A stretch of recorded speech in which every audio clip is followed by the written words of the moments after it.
Hello students. இன்னைக்கு வந்து solutions சாப்டரில் இருக்க இம்பார்ட்டன்ட் கொஸ்டின்ஸ் வந்து பார்க்கலாம்.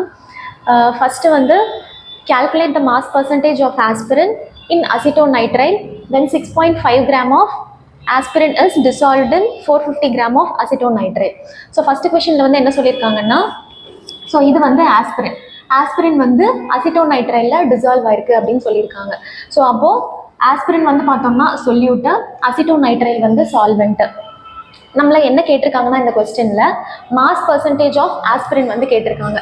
ஸோ மாஸ் பர்சன்டேஜ்க்கு வந்து ஃபார்முலா என்னன்னா, mass percentage of the component equal to mass percentage of the component in solution divided by total mass of solution.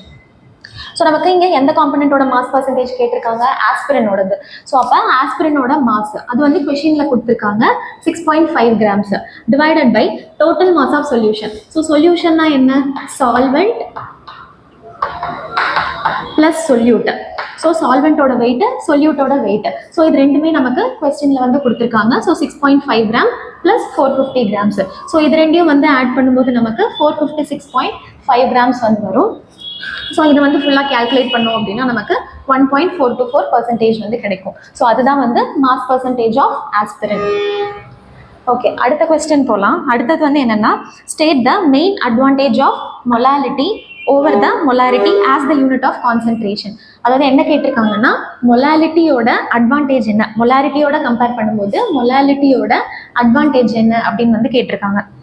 So என்னன்னா, molality does not change with change in temperature while molarity decreases with rice in temperature. So அப்படின்னா என்னன்னா, so molality வந்து temperature வந்து change பண்ணுறதுனால molality change ஆகாது. ஆனால் அதுவே molarity வந்து பார்த்தோம்னா டெம்பரேச்சர் வந்து சேஞ்ச் பண்ணும்போது மொலாரிட்டியில் சேஞ்சஸ் வந்து நமக்கு தெரியும். ஸோ அது வந்து எப்படின்னா, டெம்பரேச்சர் வந்து இன்க்ரீஸ் பண்ணும்போது நமக்கு மொலாரிட்டி வந்து டிக்ரீஸ் ஆகுது.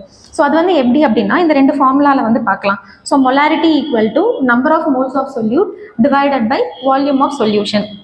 இதுவே மொலாலிட்டியோட ஃபார்முலா வந்து number of moles of solute divided by mass of solvent. So இது ரெண்டுத்துக்கும் என்ன டிஃப்ரென்ஸ், இங்கே வந்து வால்யூம் எடுத்துக்கிறோம், இங்கே வந்து மாஸ் வந்து எடுத்துக்கிறோம்.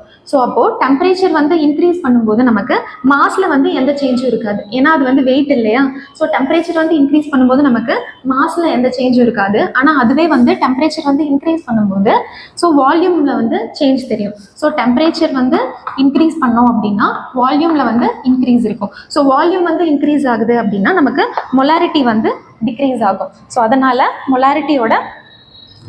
மொலாலிட்டி வந்து அட்வான்டேஜ் அப்படின்னு வந்து சொல்கிறோம். ஓகேவா. ஸோ அடுத்து வந்து என்ன கொஸ்டின்னா, calculate the amount of benzoic acid required to prepare 250 ml of 0.15 molarity solution in methanol.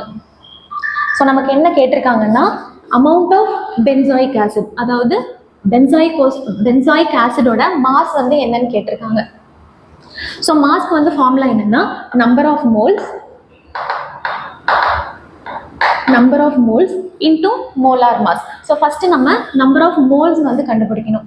So number of மோல்ஸுக்கு வந்து என்ன ஃபார்முலா யூஸ் பண்ணலாம் அப்படின்னா, molarity equal to number of moles of solute divided by volume of solution. So இங்கே வந்து பார்த்தோம்னா இது மட்டும்தான் நமக்கு அன்னோன் இருக்கும், இது ரெண்டும் வந்து நமக்கு கொஸ்டின்லேயே வந்து கொடுத்துருக்காங்க. ஸோ மொலாரிட்டி வந்து பார்த்தோம்னா 0.15 m. So number of moles வந்து நம்ம கண்டுபிடிக்கணும், டிவைடட் பை வால்யூம் வந்து பார்த்தோம்னா 250 ml கொடுத்துருக்காங்க.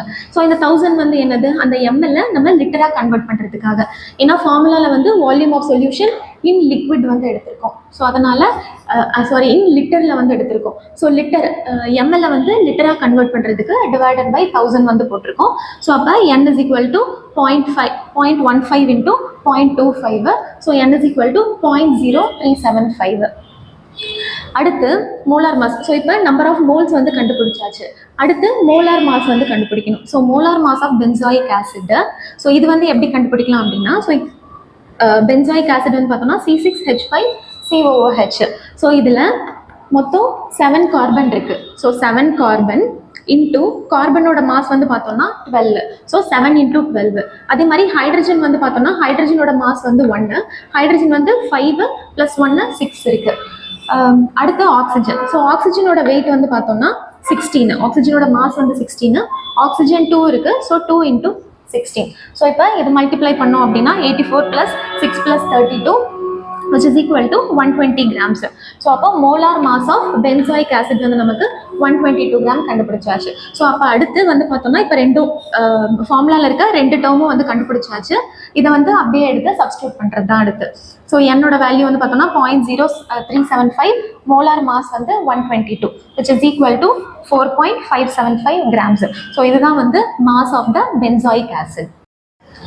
Thank you for watching Jupiter Academy video.